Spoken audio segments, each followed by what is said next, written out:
guide to. Ang pamagat po sa word ni Lord this morning, Not about what you hear, but about what you speak. hindi tungkol sa kung ano ang narinig mo, pero tungkol ito kung ano ang sinabi mo. God bless you, Ma'am Maribel. God bless you po. Thank you, Sarambo. Thank you. Thank you. Lovely people. Now listen. Not about what you hear. Hindi ito tungkol sa kung ano ang narinig mo. It's all about what you speak. O kundi kung ano ba yung sinasabi mo. I will explain this by the help of the Holy Spirit. What I Explain ko mean. ito by the grace of God. When we say not about what you hear, I'm talking about if you want to get your healing back. Kung gusto mo talaga na gumaling, You want to get back your health. no, gusto mong ibalik yung health mo, You want to be delivered. You want to be free. You want to have joy, total healing. gusto mo talaga na magkaroon ng kasiyahan at magkaroon ng complete healing. You need to understand this I'm talking about today. Kailangan nyo po na maintindihan mo ang sasabihin ko ngayon sa iyo. That not about what you hear, but it's all about what you can speak.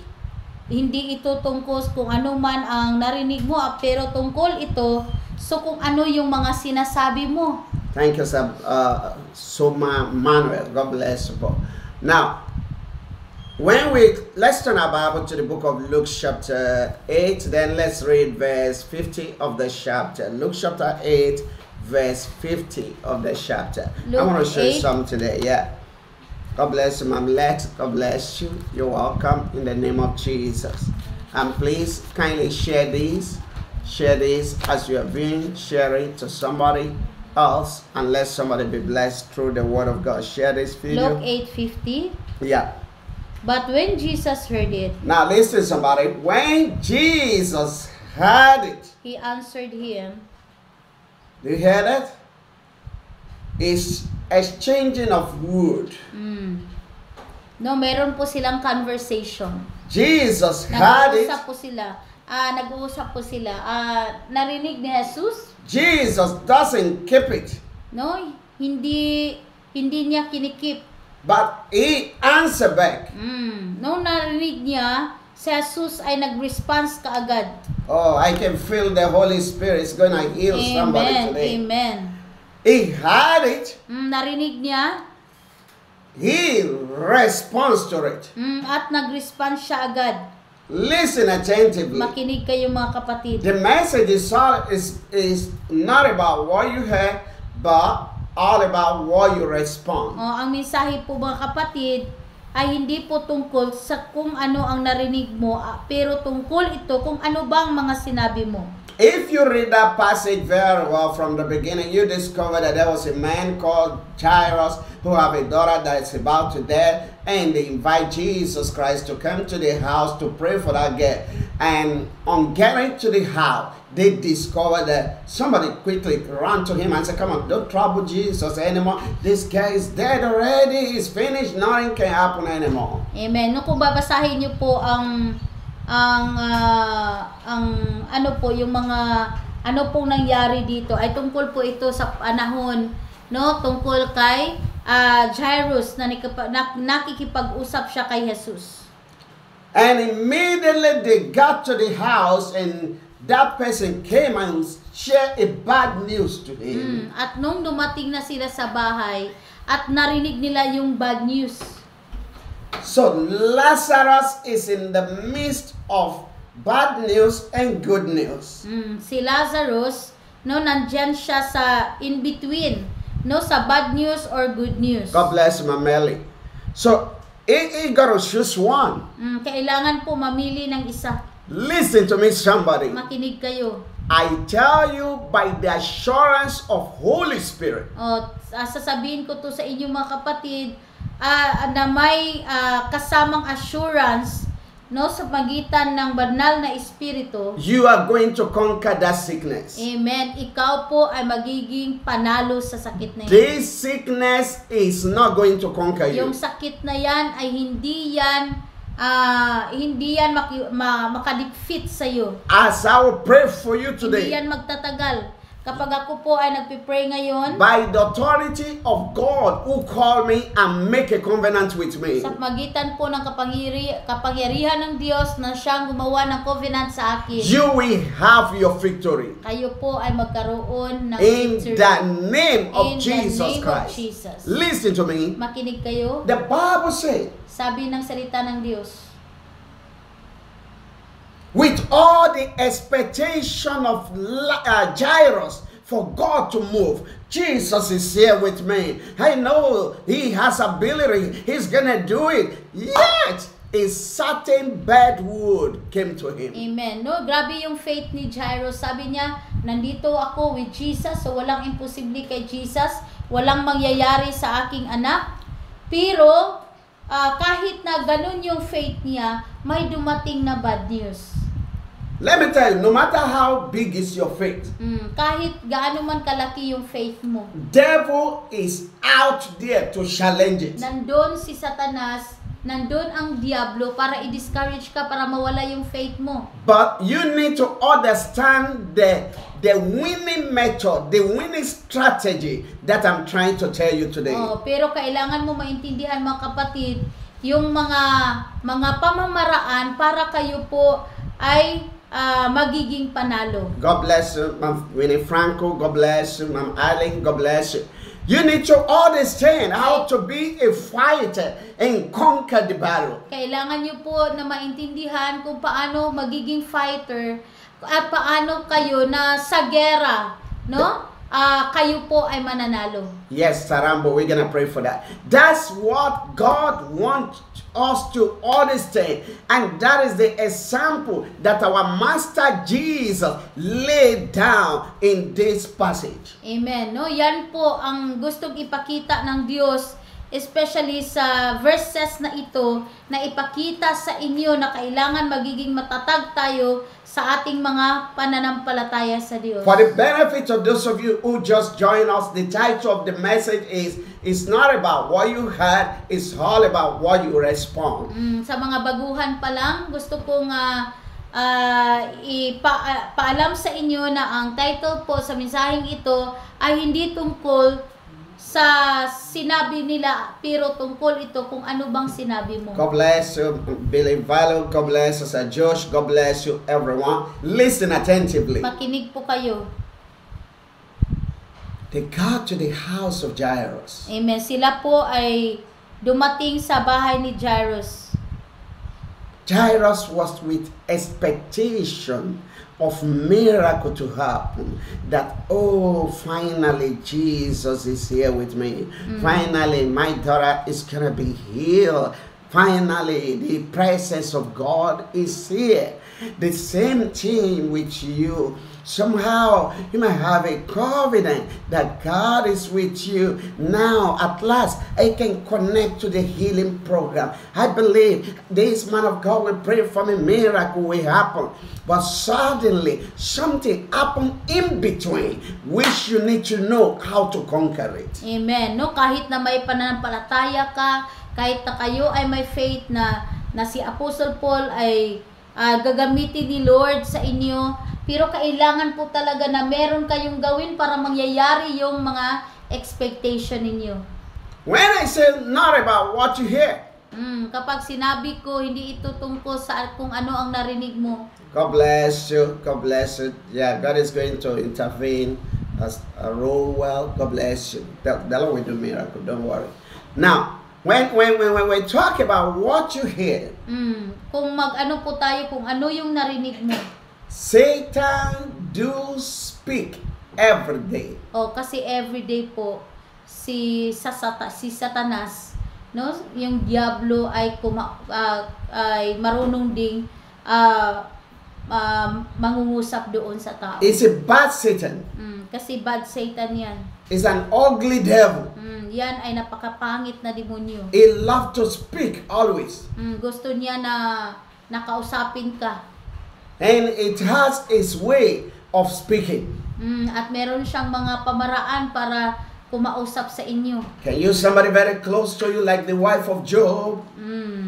No, baka gaya sa nangyari sa asawa ni Job na very close sa kay Job. And say, what do you mean? You mean you're just waiting for God? You curse that God, reject that God. This is not a matter of a pastor praying for you, of an apostle praying for you. You gotta go to the best hospital. You say, I've been to the hospital. I don't have solution yet. You say, don't worry, keep spending on hospital because that's the only way. Because you touch a human being advising you, but you don't know when the devil intervening into it. Amen, no? Kagaya ng sinabi sa asawa ni Job, sabi niya, bakit ka pa nagtiwala sa Panginoon na yan? Ito yung naramdaman mo, yung sitwasyon mo ngayon, hindi yan tungkol sa Panginoon, yung mga hindi yung prayer ang makapagpagaling sa iyo, pero kailangan mo ng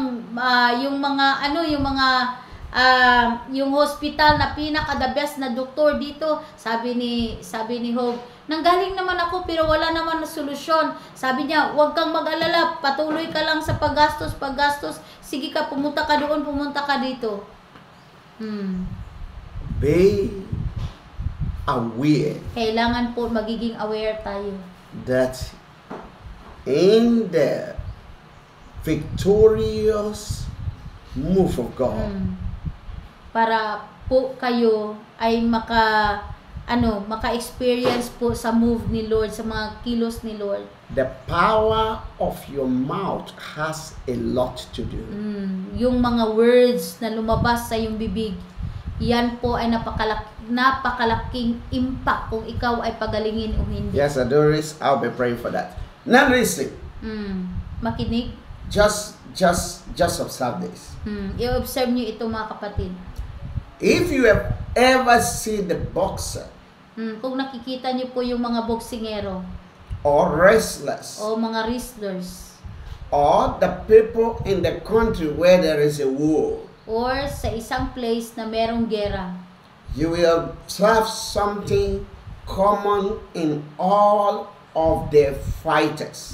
no, makikita mo po na common yung merong common sa kanila na mga fighters na lumalaban. What is that? Ano yun? They have big word to say. Meron silang big word, no, mga malalaking mga salita. They are not just the one that started it. Hindi sila yung nagsimula. Even in the Bible, Kahit sa Biblia. David is a short man. Si David, putot nga tao. He looked at Goliath very high. Tiningnan niya si Goliath, napakatangkad at napakalaki.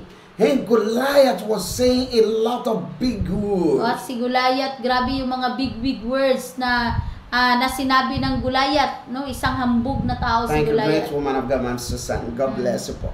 But say big word, any one of you can come out. I will destroy, I will kill all of you. He spoke a lot of dangerous words. Grabe talaga yung mga sinasabi ni Goliath na gusto niyang papatayin si David. At that moment, no Israelite, no soldier, no one of the army of Israel could speak any word. Dahil grabe yung mga words ni Goliath, parang sabihin mo, grabe talaga, makapangyarihan ang taong to. Kaya walang sinumang sundalo na makipaglaban sa kanya.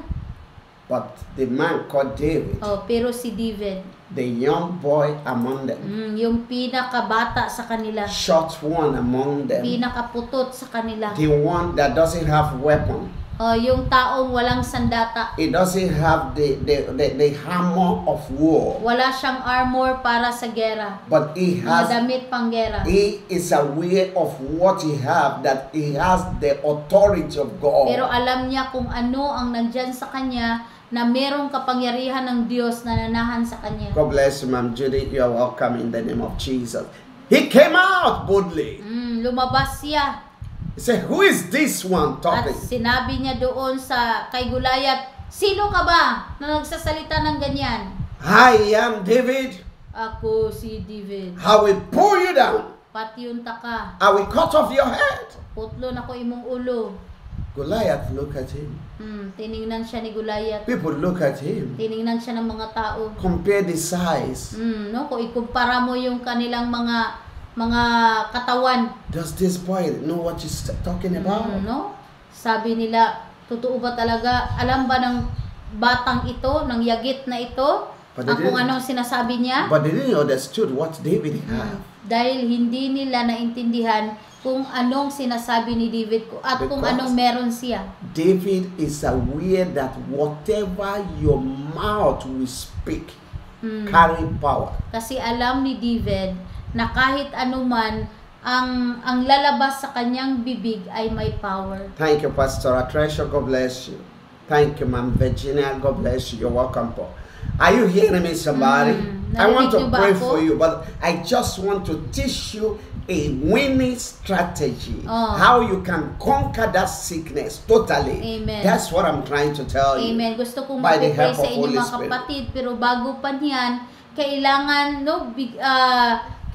kong sabihin sa inyo, ituro sa inyo kung ano ba yung pamaraan para ma-defeat mo yung mga kaaway mo, para matalo mo yung si Satanas. I told you earlier that devil used to speak. No? Sinabi ko sa inyo na ang demonyo din ay kumausap. Haven't you observed? Hindi nyo ba na-observe? That sometimes Na minsan, you're very okay. Yesterday. Okay kaayo ka. Kahapon lang, okay kaayo ka. Ay, salamat, I am healed. Sabi mo, ay, thank God, pinagaling na ako ni Lord. Then 2 days after. Then after 2 days, you just wake up. Nang gumising ka. You're feeling certain pain. May naramdaman kang sakit. Feeling pain. Sakit. What's going on? Anong nangyari doon?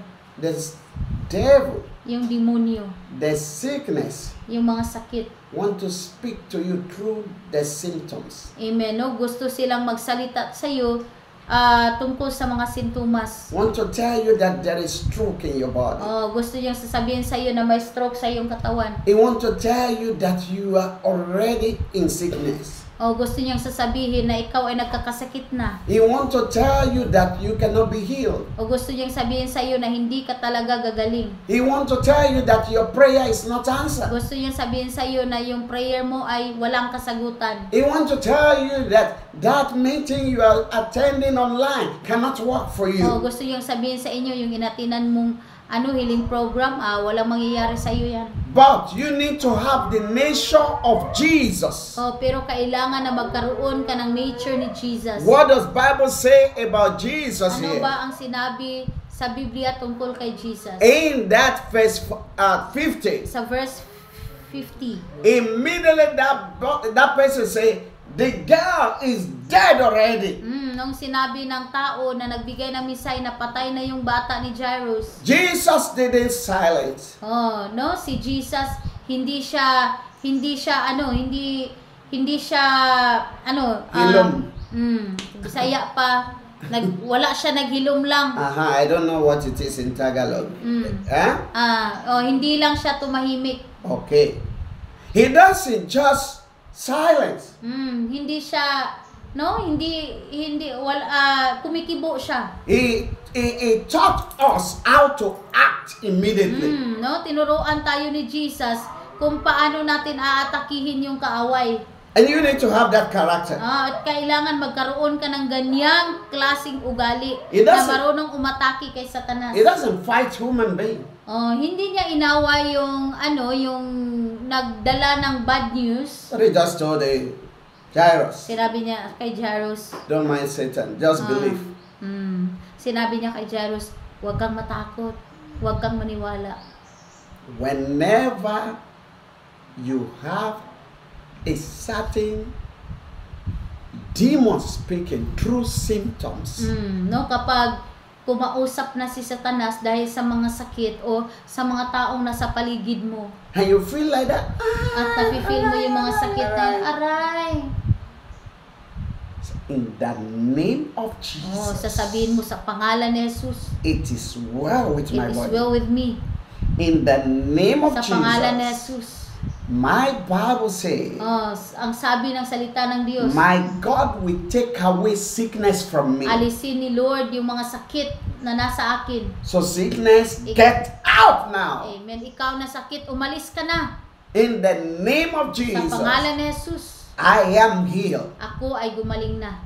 You need a big voice to say Oh, that. kailangan magagalit ka at sasabihin mo yun kay Satanas. Don't tell Satan, Huwag mong sabihin kay Satanas. aray. Aray. Satan ba? Ay, Satan. Hinay ba? Hinahinay lang good Satanas good. No. Oh, dili. Hindi ganyan mga kapatid nang magmakaawa ka kay Satanas, hindi ganyan. Satan is a bad man. Kasi si Satanas bad yan. Tell him, get out.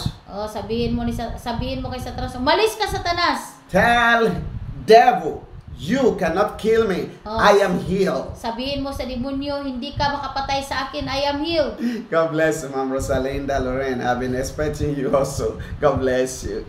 Amen. Amen. Is that what I'm saying? Naintindihan ba natin mga kapatid? Don't just give room to him. Oh, wag kang bibigay, no? Wag kang aatras at wag kang magpatalo kay Satanas. Speak back the word. It Oh. has been written. I will not die. I shall be healed. I shall live to proclaim the gospel of the Lord. Gagamit ka ng word ni Lord. Amen? Sasabihin mo sa iyong sarili na ako ay hindi mamamatay kasi ako ay live. Na ako ay mabubuhay pa at ako ay magpapahayag sa kabutihan ni Lord. And God will do it for you. At gagawin niya ni Lord sa iyo. God is faithful. Ang Diyos po ay faithful. I want to pray for you now. Gusto akong magpipray sa inyo And ngayon. God is going to move mightily. Amen. At ang Diyos ay kikilos. Don't forget, Huwag mong kalimutan. it's not about the word of your doctor. Hindi ito tungkol sa salita ng iyong doctor. Your doctor can tell you no more solution. Pwedeng sabihin sa iyo ng doktor na wala ng solusyon. The final saying Yung final say is in the mouth of God. ay nandyan sa mouth ni Lord. And He has put a word to your mouth. At siya ay nagbigay ng words sa iyong bibig. Declare what you hear. Kailangan gamitin mo yung mga words na salita ni Lord at declare mo sa iyong sarili. And it shall be well with you. Amen. At ang lahat ay mabuti sa inyo. Any of your friends can say bad word. They can send Pwede yung wrong text message. mga friends mo, no, magsasalita ng hindi mabuti o magsisend ng mga bad messages sa iyo. They can tell you that your sickness, that is what killed so person. My friend before, that's what killed him. My neighbor before, that's what killed him. Whatever you hear from them, never value it than the word of God. Amen. Tell that devil, I shall not die. I shall be healed to proclaim the gospel of Christ. Amen. No, kapag may narinig kayo mga kapatid na hindi mabuti na mga bagay o sabihin nila, si ano, may sakit siyang ganyan pero namamatay din siya, pero sabihin mo na ibang-iba ako. Alam ko yung word ni Lord at alam ko na hindi ako mamatay dahil dito.